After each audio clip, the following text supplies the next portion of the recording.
여호와를 경외한다라고 하는 것은 어떤 말일까? 여호와를 경외하는 자를 하나님은 기뻐하신다고 성경은 말하고 있으니, 여러분, 우리들은 여호와를 경외하는 그러한 믿음으로 무장해야 될 줄로 믿습니다. 어떻게 쓰든지, 말씀을 듣든지 말씀을 보든지 어떠한 은혜가 내게 임하든지 우리는 하나님을 경외하는 믿음이 되어야 됩니다. 어쩌다가 잘 되고 우연히 잘 돼서 복을 받는 경우는 없습니다. 하나님께서 하신 약속의 말씀을 근거해서 바로 하나님은 하나님을 경외하는 자에게, 또 여호와를 경외하는 자는 이같이 복을 받을 것이다 말씀하셨으니, 하나님을 경외하는 그런 우리가 믿음으로 내가 어떠한 복을 받았는지 여러분들이 그러한 복을 사람들에게 보일 수 있고 나눌 수 있고 간증할 수 있는 그러한 삶을 여러분 살아갈 수 있게 되기를 주님의 이름으로 부탁을 드립니다. 우리가 지혜의 왕 하면은 누군지 잘 알지요. 교회 다니지 않는 사람도 솔로몬 하면 지혜로운 왕. 솔로몬이 그렇게 지혜로운 왕이 될 수 있었던 것은 그가 하나님 앞에 구했던 것이 지혜였기 때문에 그렇습니다. 왕으로서 백성들을 판단할 때 자기의 잘못된 판단으로 인해서 억울한 백성들이 생기지 않기를 위하여 그는 하나님 앞에 지혜를 구했던 왕입니다. 그래서 하나님이 그것을 선히 여기고 하나님이 그러한 솔로몬을 기뻐하셨습니다. 그래서 그에게 하나님이 지혜를 주셨을 뿐만 아니라 그가 구하지도 않았던 부와 영화와 명예를 덤으로 주셨습니다. 그래서 지혜의 왕으로 세상을 놀라게 하며 세상의 부귀 영화를 놀렸던 이러한 솔로몬을 많이들 부러워합니다. 그리고 솔로몬에게 주셨던 지혜를 우리들의 자녀들에게도 달라고 많은 부모님들이 하나님 앞에 구하기도 하는 걸 우리가 보게 됩니다. 정말 그런 지혜가 무엇보다도 중요하다라고 생각을 합니다. 그런데 그러한 솔로몬이 말년에 노년에 가서 어떻게 타락할 수 있었을까? 세상의 부귀 영화를 누리면서 지혜의 왕으로 세상의 이름을 날리면서 그의 지혜를 듣고자 찾아오는 수많은 사람들도 있었어요. 그러한 솔로몬이 어떻게 여러분 타락할 수 있었을까? 그 솔로몬의 타락으로 인해서 결국 솔로몬 시대에는 분열되지 않았지만 솔로몬이 죽고 나서 그 민족이 둘로 갈라지는 그러한 슬픔을 갖게 됩니다. 여러분, 이것이 사람이라 저는 그렇게 생각을 합니다. 누구도 조심하지 않으면, 누구도 깨어있지 아니하면 하나님의 놀라운 은혜를 경험했다 할지라도 그도 타락할 수 있고 그도 넘어질 수 있다는 것을 우리가 깨닫게 됩니다. 솔로몬은 노년에 이러한 타락한 모습을 우리에게 보였습니다. 그런 가운데 이러한 솔로몬이 기록했던 책들 가운데 우리가 전도서를 보게 되어지면 솔로몬은 우리에게 뭔가 이 땅에 지혜의 왕으로 자기의 이름을 남기보다 뭔가 하나님께서 원하시는 것이 뭔지를 우리들에게 알려주고자 하는 뭔가 그러한 흔적들을 우리가 전도서에서 찾아볼 수가 있습니다. 그래서 전도서에 우리가 1장에 보게 되어지면 솔로몬은 이렇게 고백을 합니다. 모든 것들이 헛되고 헛되며 헛되고 헛되니 모든 것이 헛되다. 솔로몬은 부족함이 없는 사람이었을 것입니다. 그래서 솔로몬이 모든 것이 헛되다 그러면 야 너는 모든 걸 다 가져봤고 너는 모든 걸 다 누려봤기 때문에 그런 말 하는 거 아니냐, 이렇게 사람들은 생각할 수 있을지 모르겠습니다만, 그러나 솔로몬은 깨달았습니다. 모든 것들이 자신을 위하여 애쓰고 자신을 위하여 힘썼던 이 모든 것들이 헛되니 인생이 바람을 잡으려고 하는 것과 같다라고 표현을 합니다. 이러한 솔로몬의 헛되고 헛되도다라고 하는 표현은 단호하게 우리에게 깨닫게 해주는 것이 있으니 그것은 바로 인생이 목적에서 벗어난 삶이 헛되다는 것이다. 하나님이 인간을 지으실 때에 분명한 목적에 의해서 인간을 창조하셨는데 인간이 그 목적에서 벗어난 삶을 살아가는 것은 그 삶이 아무리 화려하다 할지라도 그 삶의 무늬가 아무리 아름답다 할지라도 그것은 헛된 것이다라고 하는 것을 우리에게 깨우쳐 주면서 우리가 신약에서는 이렇게 이해할 수 있습니다. 예수님께서 우리에게 말씀하셨던 것, 많은 사도들이 우리에게 외쳤던 것, 너희가 썩을 것을 위하여 일하지 말고 썩지 아니할 것을 위하여 일하라. 뭐가 썩을 것이고 뭐가 썩지 아니할 것인지 조차도 분별할 수 없는 상태가 아니라 우리가 분별할 수 있다면 썩을 것을 위하여 너의 혼심의 힘을 기울이지 말고 썩지 아니할 것을 위하여 일하라. 썩을 것을 위하여 일한다라고 하는 것은 헛된 것임을 우리에게 말하고 있습니다. 그러면서 솔로몬이 우리에게 가르쳐주는 것, 분명한 그 전도서의 결론을 보면 이렇습니다. 하나님의 명령을 지키며 하나님을 경외함이 사람의 본분이다. 오늘 처음으로 제가 안경을 벗었다 꼈다 벗었다 꼈다 하게 되는데요. 안경을 끼면 여러분 얼굴을 보기가 너무 힘듭니다. 그래서 여러분 얼굴 보려고 안경 벗는 거고, 나도 안경 있는데 안경을 안 끼면 이 주보가 또 잘 안 보여서, 원고가 잘 안 보여서 또 안경을 쓰게 되고, 이게 가는 세월을 막을 수 없는 인간의 한계잖아요. 인간에게 찾아오는 이런 노년의 이러한 증상들이 우리에게 나타날 때 참 불편하지요. 그렇지만 이 정도 불편한 것을 우리가 불편하다 말할 수는 없습니다.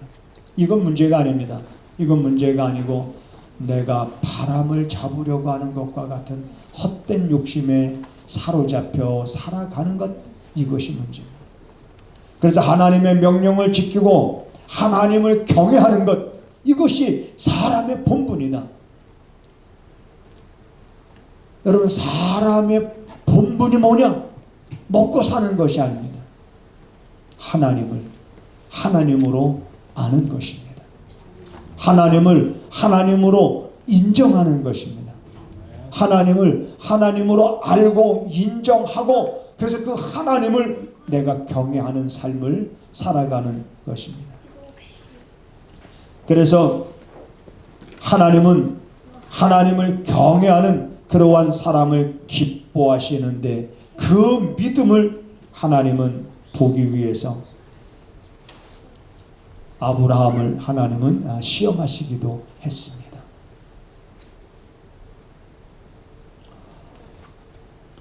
아브라함이 75세의 부름을 받았고 그 시험을 겪을 때는 적어도 제가 볼 때는 한 120살이 넘었을 때가 아닌가 그렇게 생각을 합니다.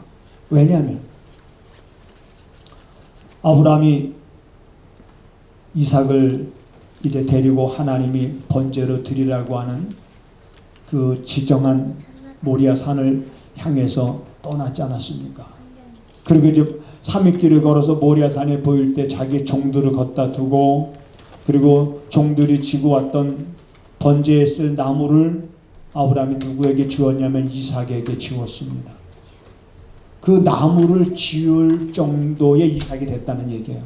그러면 이것은 이삭의 나이가 10대 때라기보다는 20대 때였을 것이다. 그러면 75세에서 100세에 이삭을 낳았으니까 25년에 그 다음에 이삭의 나이가 20대로 추정한다 그러면은 하나님은 아브라함의 그 믿음이 하나님을 경외하는지 경외하지 않는지를 한 45년 만에 아브라함의 믿음을 시험해 보시는 거예요. 그렇다면 아브라함의 믿음은 여러분 하나님을 경외하는 믿음의 근거는 뭐냐면 내가 하나님을 하나님으로 알 때 전능하신 하나님으로 내가 자리를 온전히 잡았을 때 그 하나님을 우리가 경외하게 됩니다. 그래서 아브라함이 99세가 됐을 때 하나님이 아브라함에게 나타나셨던 그때 하나님의 모습은 나는 전능한 하나님이니라. 그때까지 아브라함의 믿음은 전능한 하나님을 믿는 아브라함의 믿음이 아니었어요.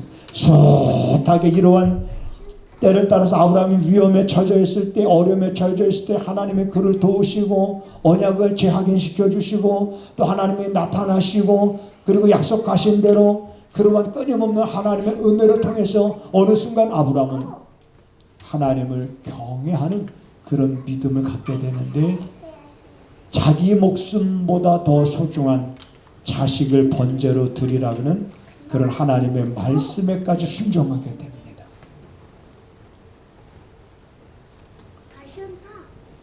하나님은 만일에 우리에게 이러한 것을 말씀하신다면 우리는 이렇게 말할 수밖에 없을 것 같습니다. 하나님, 내 생명을 달라시면 내 생명을 드릴 수 있을 것입니다.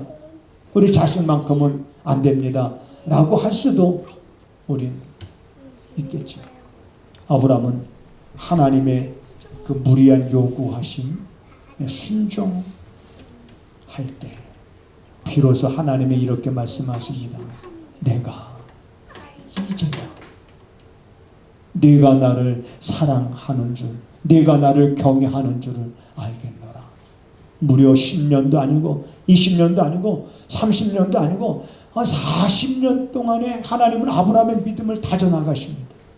그러한 은혜가 여러분들에게도 있기를 주의 이름으로 축원합니다. 우리가 신앙생활한 지 출발한 지 10년, 20년 됐습니까? 30년 됐습니까? 40년 됐습니까? 그 안에 우리가 하나님께로부터 받았던 은혜, 그분이 우리에게 베풀어 주신 그 사랑을 경험하면서 우리들의 믿음은 이렇게 하나님을 경외하는 믿음으로 온전히 여러분 다져져야 될 줄로 믿습니다. 아브라함뿐만 아니라 많은 믿음의 사람들이 하나님을 경외했던 모습을 우리가 성경에서 찾아볼 수 있습니다. 시편 기자는 이렇게 말합니다. 하나님이 없다 라고 말하는 사람은 어리석은 사람이다.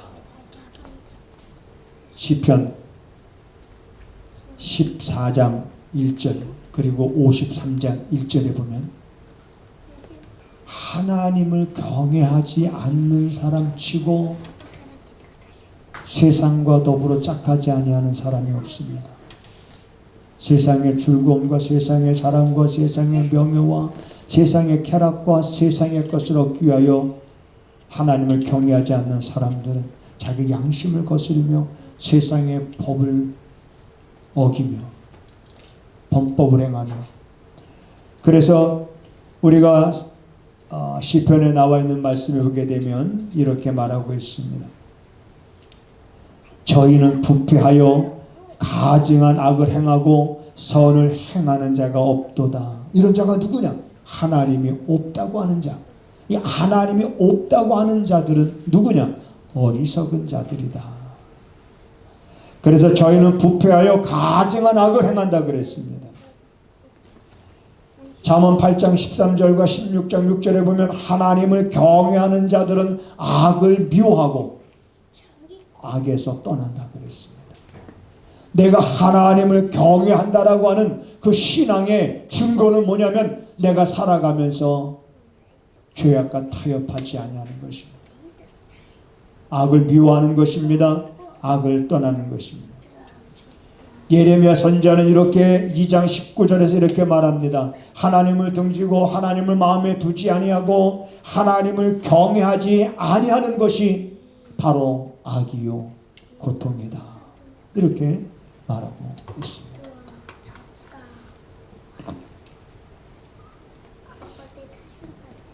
하나님을 경외했던 많은 믿음의 선진들의 모습, 그 가운데 여러분 우리가 모세를 비롯해서 다니엘을 비롯해서 다니엘의 세 친구들, 그 가운데 여러분 특별히 다니엘의 세 친구는 바벨론에 의해서 유다가 멸망을 받게 됩니다. 그래서 포로로 바벨론에 붙잡혀 갈 때가 그들이 10대 때입니다. 소년이었을 때. 그래서 그들은 바벨론에서 학문을 배우고 바벨론에서 그들은 잘 교육을 받으면서 성장하게 되고, 그리고 바벨론에서 오늘날로 표현하면 성공적인 삶을 달리는 사람들이라고 볼 수가 있겠습니다. 그런데 어느 날 느부갓네살 왕이 우상을 만들고 그 우상 앞에 절하지 아니하는 사람들은 끊는 기름 가마솥에 던질 것을 명합니다. 우리가 잘 아는 대로 다니엘의 세 친구는 절하지 않잖아요. 절 한번 하면 세상의 부귀 영화를 유지할 수 있습니다.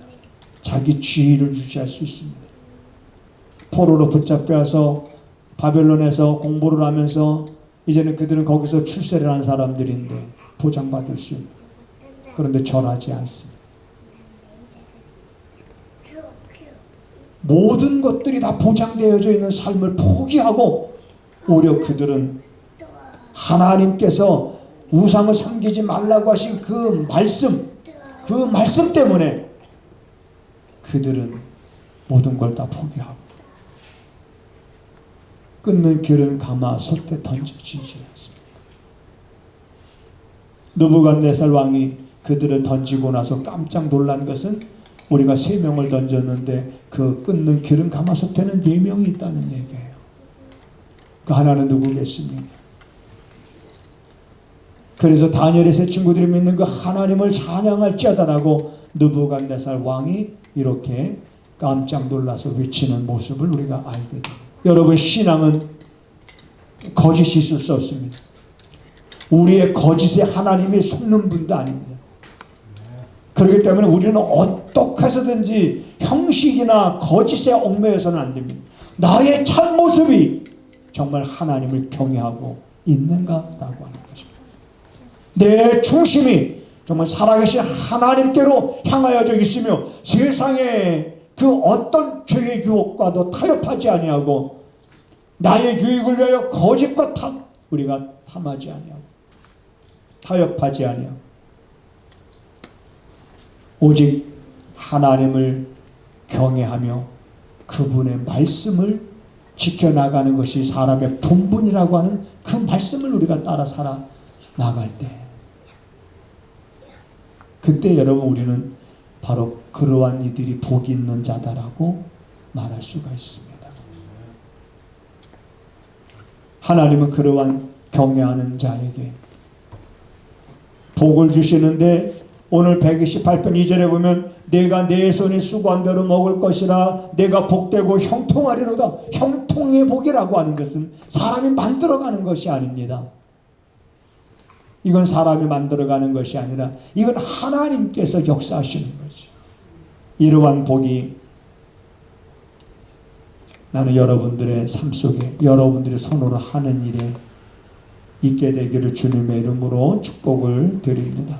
마지막으로 이제 여러분, 하나님은 여호와를 경외하는 자에게 어떠한 복을 주시는지, 자, 성경에 많이 기록되어 있습니다만 몇 가지만 제가 여기 기록했습니다. 여러분들이 주보를 참조하시면 됩니다.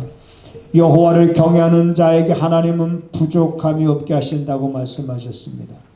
하나님은 경외하는 자의 소원을 이루어 주시며 저희들의 부르짖음을 들으시고 그들을 구원해 주신다 말씀하셨습니다.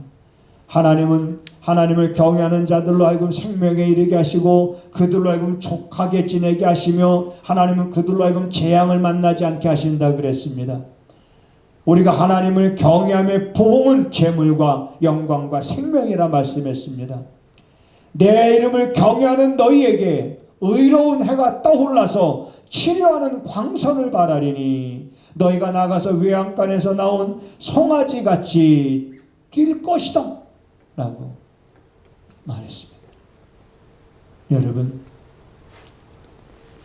우리의 삶을 짧게 보지 마시고 그래도 조금만 더 길게 한번 보시면서 지금 당장의 유익을 위하여서가 아니라 지금 당장은 내가 하나님을 경외하며 그 믿음을 앞세워 살아가는 길이 아닌 것 같고 그 길이 힘든 것 같고 그 길로 가면은 내가 어디로 가는 것들을 놓칠 것처럼 생각이 든다 할지라도 여러분 좀 더 멀리 보신다 그러면 우린 놓칠 것 같다는 생각이 들면 놓치면 좀 어떻습니까? 안 될 것 같다 좀 안 되면 어떻습니까? 하나님께 맡겨야지요. 하나님이 책임져 주시고 그거는 우리의 믿음을 보십니다. 결론에 제가 그렇게 썼습니다. 147편 11절의 말씀인데 하나님은 자기를 경외하며 하나님의 인자심을 바라는 자를 하나님이 기뻐하신다. 히브리서 11장에 보면 너희가 믿음이 없이는 하나님을 기쁘시게 하지 못하나니 그랬습니다. 바로 그 믿음은 어떤 믿음이냐면 사람의 눈치를 보는 믿음이 아닙니다.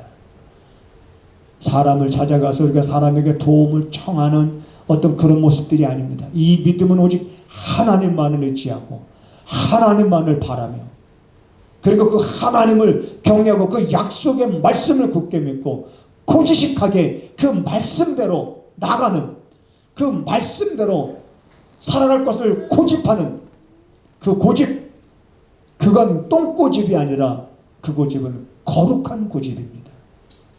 이런 거룩한 고집이 오늘 여러분과 나에게도 있어야 될 줄로 믿습니다. 그러므로 이렇게 경외하는 자에게 하나님이 복을 주신다. 여호와를 경외하는 자는 이같이 복을 얻을 것이다 라고 하는 그 주인공이 우리가 2019년도 다 지나가기 전에 여러분과 내가 될 수 있기를 주님의 이름으로 축복을 드립니다.